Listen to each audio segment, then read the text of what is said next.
กราบสบายดีพี่น้องทางผังลาวกราบสวัสดีพี่น้องทางผังไทยและ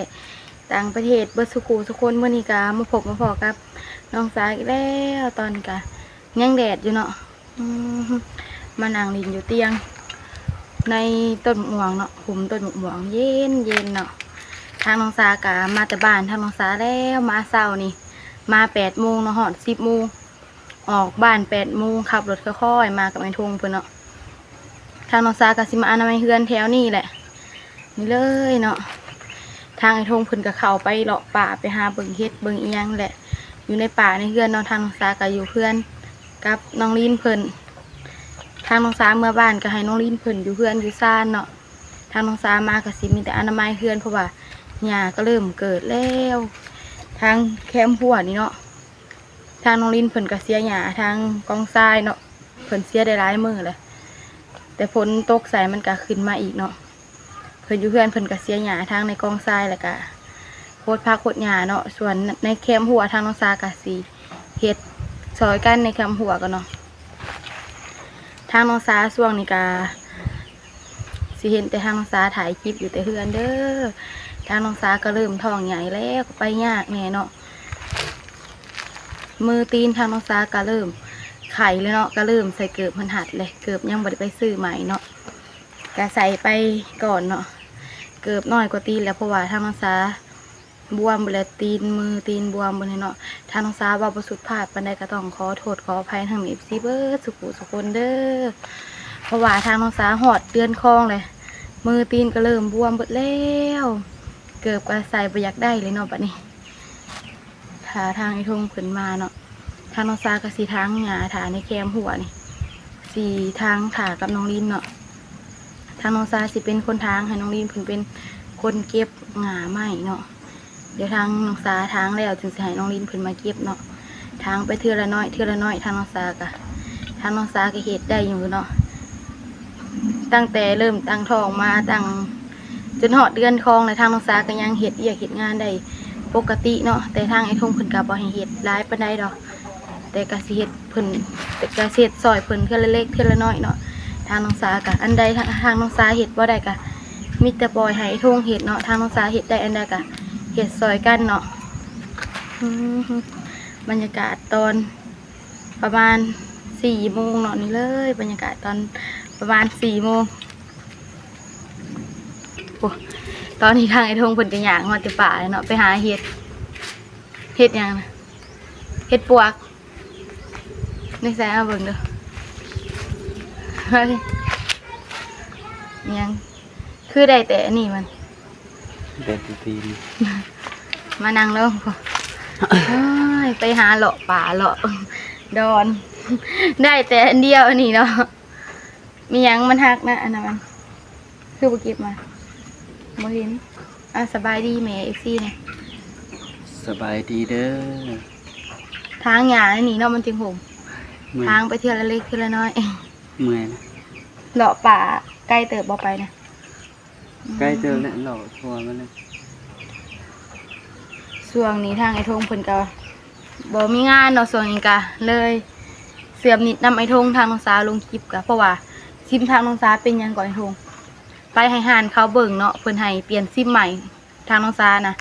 ทางไอ้ทงเพิ่นก็บ่ได้มีงานเนาะก็เลยยังบ่ได้เปลี่ยนก็เลยเสื่อมนำกันไปก่อนทางน้องสาวยังบ่ได้เปลี่ยนซิมใหม่เนาะเครื่องทางน้องสาวถ่ายคลิปเสื่อมนำไอ้ทงเพิ่นลงคลิปแต่ละมื้อกะสิเปลืองแหน่อยากกินม่วงได้อยากกินม่วงเขาเห็นม่วงเหือบเด้อหมาใหญ่เขาเห็นม่วงเหือบโอ้สำคัญสำคัญนี่ไอ้ทงก็ทานนะโอ้ยหน่อยไอ้ทงนี่กินบ่อยากกินเจียวหวานว้าวเพิ่นไปเลาะป่า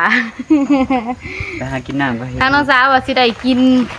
แกงเห็ดบ่ได้ซ้ำเพราะว่าฝนบ่ค่อยตกก็เลยบ่ได้เนาะ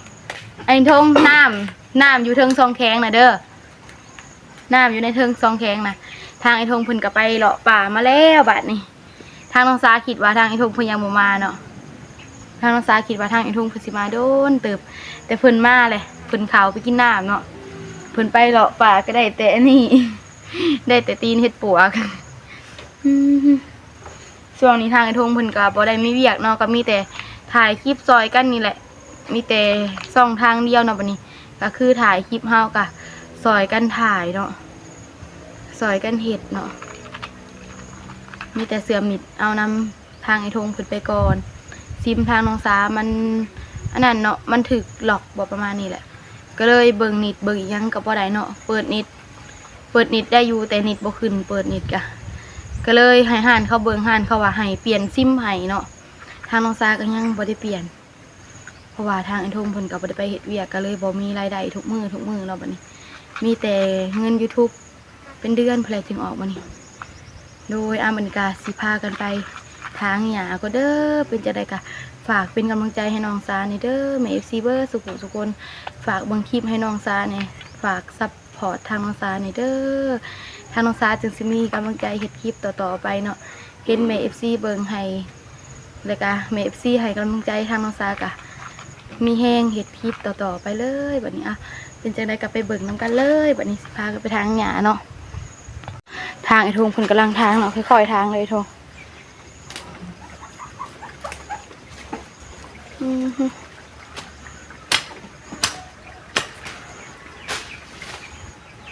เพิ่นออกมาจากป่าเพิ่นกระทางเลยเนาะทางไปเทื่อละน้อยโอ้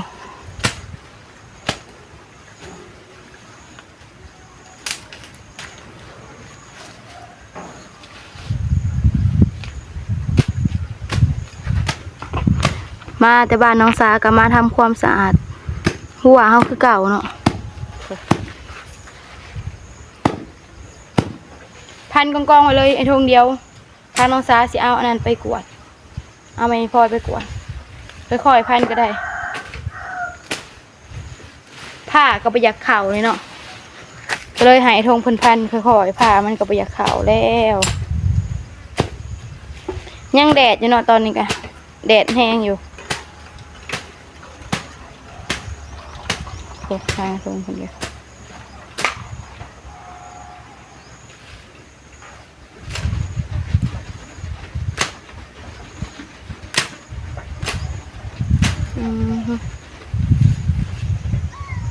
ช่วงนี้พ้นก็บ่ค่อยตกปานใด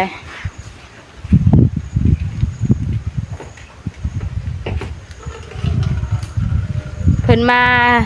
แต่ป่าเพิ่นก็มาพันอันนี้เลยเนาะไปหาเลาะหาเห็ดทางทงกะ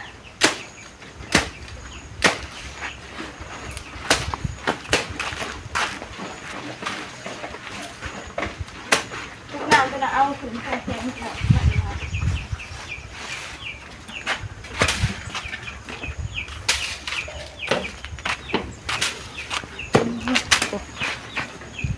ไอ้ทงเป็นทางก็หอดพุ่นแล้ว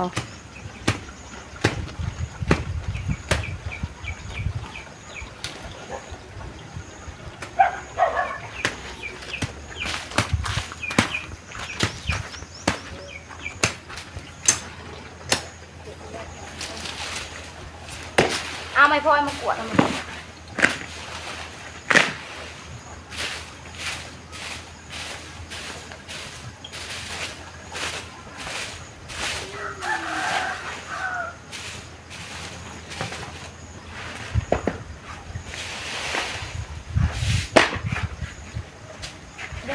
ไม่อ้อยไผ่กันเอาเห็ดไม่อ้อยไผ่นะจ๊ะ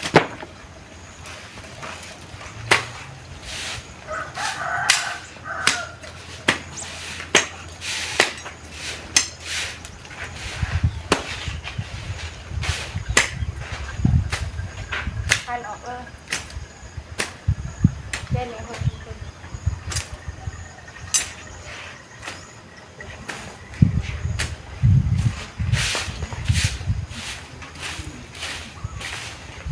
เอาไม่พอยขวดโฮมกันอย่างอื่น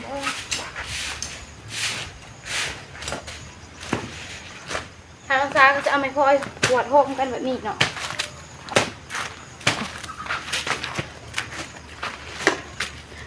ตอนเมื่อบ่านทางน้องซ้ากะทางออกอยู่เนาะแต่บัดนี้มันก็เกิดขึ้นใหม่ทางไปเทื่อละน้อย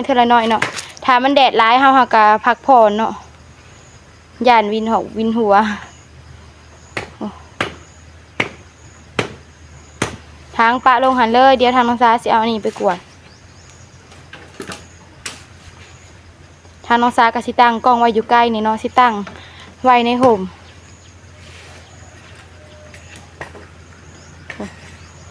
ผ้าก็บ่อยากเข่าทางไอ้ทงเพิ่นก็เลยพันค่อยๆเนาะผ้าบ่อยากเข่าแล้วผ้าก็แนวพ้นผ้าก็บ่มี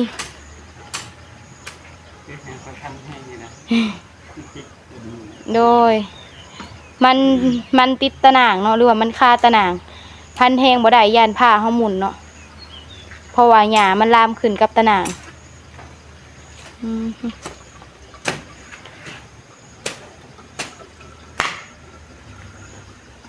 พันแหงลายก็ย่านผ้าเฮาหมุนมันถือกับตะหน่างเล็กเนาะ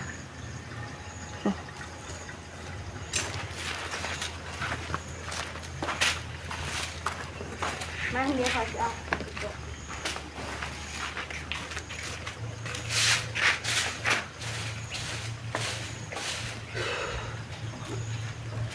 มันอยู่ทางนอกก่อนค่ะ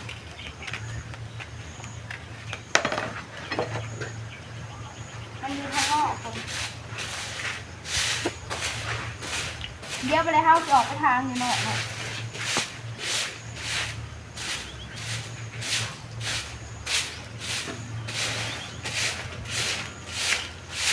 กวดโฮมกันไว้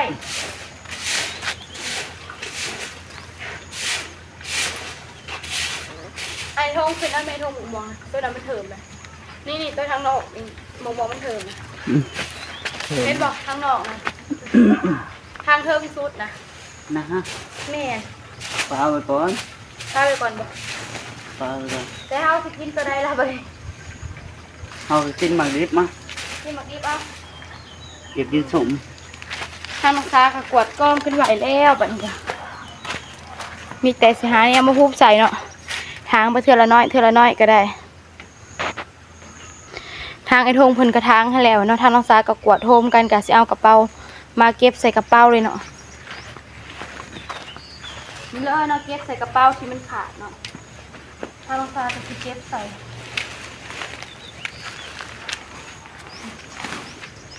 มาเฮือนกะบ่ได้อยู่เนาะ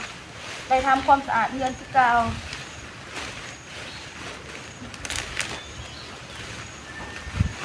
หญ้าเริ่มขึ้นอ้อมเพื่อนเลยบ่ได้อยู่เพื่อน8 มื้อเนาะหญ้าก็เลยขึ้นหลายถ้าอยู่เพื่อนกะสีเสียไปเทื่อละเล็กเทื่อละน้อยเนาะแต่ในเมื่อบ้านทางน้องสาก็เลยบ่ได้เสีย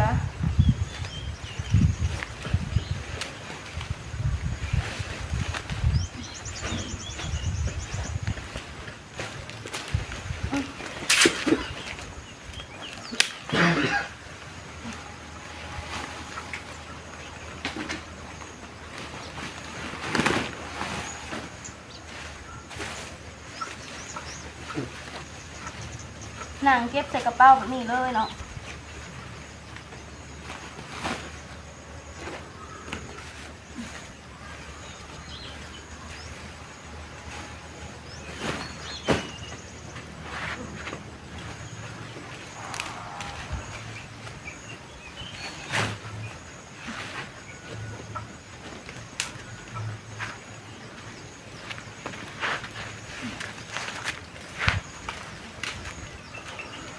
ฮักใส่กระสอบนี่เลยเดี๋ยวทางซาไปเอาพลอยมากวดกันเนาะเศษในนอกมันนี่แหละมาหอดเทือนกับทำความสะอาดเทือนเลยพวกยังเหลือแต่เศษในน้อยมันนอกกะสิเอาไม้พลอยมากวดโฮมกันเลยกะสิฮุบใส่กระสอบ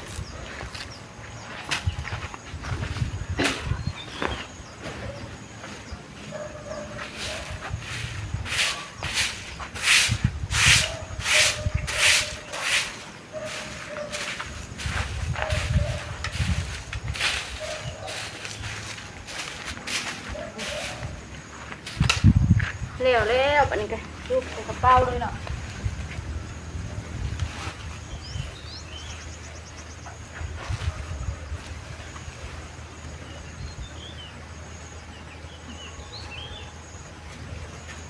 แล้วบัดนี้คลุกใส่กระเป๋าแล้วเนาะบัดนี้ก็เริ่มแป้นขึ้นเนาะบัดนี้ยังเหลือแต่ทางนอกมันเนาะทางในก่อนเพราะว่าตอนนี้มันยังแดดอยู่เลยตอนแดดเลยเนาะเฮากะเฮ็ดแต่วางห่มๆนี่แหละถ้าวางมันแดดเฮาก็บ่เฮ็ดฝนก็บ่ได้ตกหลายมื้อเลยก็ร้อนอุกอ้าวเนาะบรรยากาศมะม่วงก็เริ่มอันนี้แล้วมะม่วงก็เรือบ่หลายปานใดเนาะมะม่วงอันนี้มันเนาะเพราะว่าเรือประมาณ10 หน่วยบ่ฮอดบ่10 หน่วยทางซาก็ยังบ่ได้นับเนาะมาฮอดก็ยังบ่ได้นับซ้ำกะมีแต่แนมเบิ่งเนาะว่าหมากได้เหิมหมากได้สุกแน่แต่หมากทางน่ะก็เริ่มเหิมเลยเนาะโอ้ทางนอกก็เริ่มเหิมแล้วโอ้ต้นมะม่วงก็บางลงเพราะว่าบ่ได้อยู่เฮือนเนาะ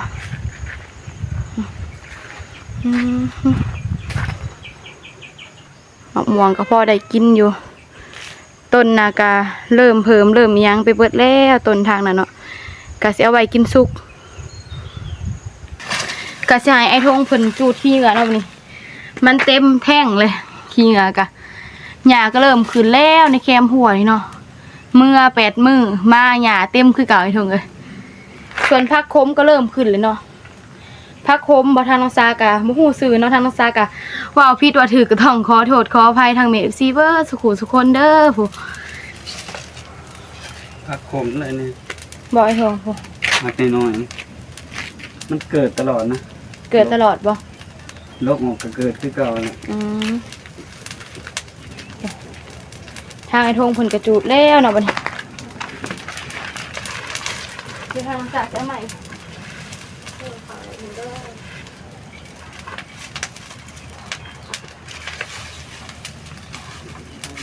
เต็มแท่งเลยเนาะหญ้าก็เริ่มขึ้นเต็มเลยแต่สิพากันอนามัยไปเทื่อเล็กเทื่อละหน่อย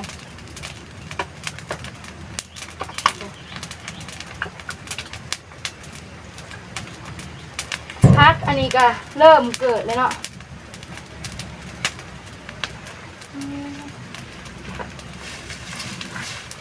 หาใหม่สุกเข้าไปเนาะ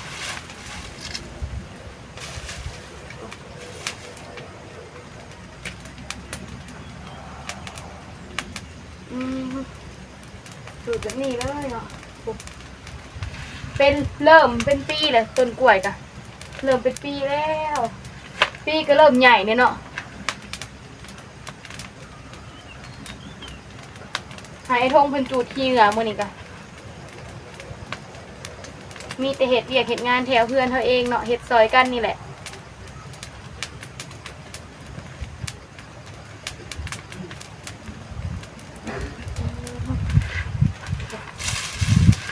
ไฟก็เริ่มใหม่เลยเนาะ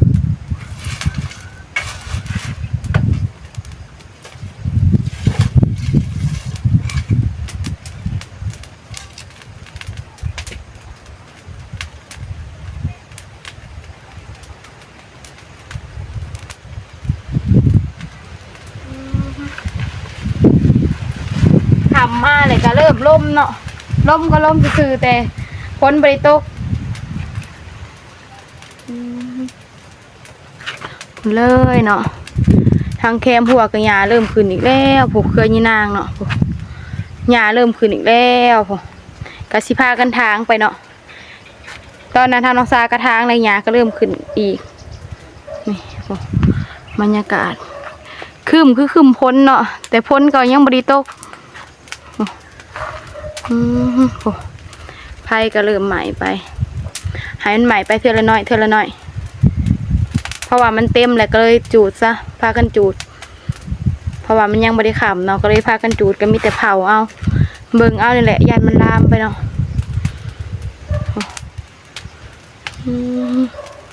ต้นหมักหมี่กะหมากระโดกเนาะยังบ่ทันสุกต้นหมักหมี่กะไฟก็เริ่มลุกแล้วเพราะว่าเอาหญ้ามาใส่นี่เนาะหญ้าตัวมันเขียว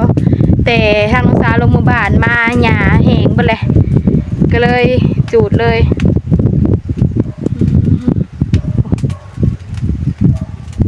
ควันในเด้อแม่ FC เบิดสุขุสุคนก็ต้องขอโทษขออภัยทางแม่ FC เบิดสุขุสุคนโอ้เฮาจูดหญ้ามันก็สิควันแน่หญ้าก็เริ่มขึ้นอีกแล้วก็สิมีแต่พากันเสียแล้วก็ทางไปเนาะทางอยู่ในแคมหัวนอกหัวเนาะท้องผากะคืมเนาะก็คือสิฝนสิตกนี่แหละทางเบิ่งตอนแรงว่าฝนสิตกบ่โอ้วันนี้ตอนนี้ก็มานั่งเนาะเพราะว่าจุดหญ้าป้าเมียนผู้ควันขึ้นเนาะควันก็ควรไปทางนั้นดอกก็บ่ได้ควรเขาเพื่อนซ่านไผเนาะก็จุดให้มันควันไปทางนั้นเพราะว่ามันลมไปทางนั้นทางน้องสาก็จะน้อยก็สิบิดหมกม่วงอันนี้มากินลองเบิ่งเนาะเพราะว่าก็บ่ได้ค่อยกินเนาะเพราะว่าลงบ่บาด ให้น้องลินผึดเผาเพื่อนให้กะหมกม่วงก็ย่างอยู่ตอนนี้บรรยากาศก็เย็นเนาะแต่ยังแดดอยู่โดยอามีทางน้องสาก็สิได้จบคลิปไปเพียงแค่นี้ไปพบกันในคลิปหน้าเด้อกราบขอบคุณทางแม่ FC เบิร์ดสุขุนที่เบิ่งคลิปของน้องสาตั้งแต่ต้นจนจบที่บ่ขาม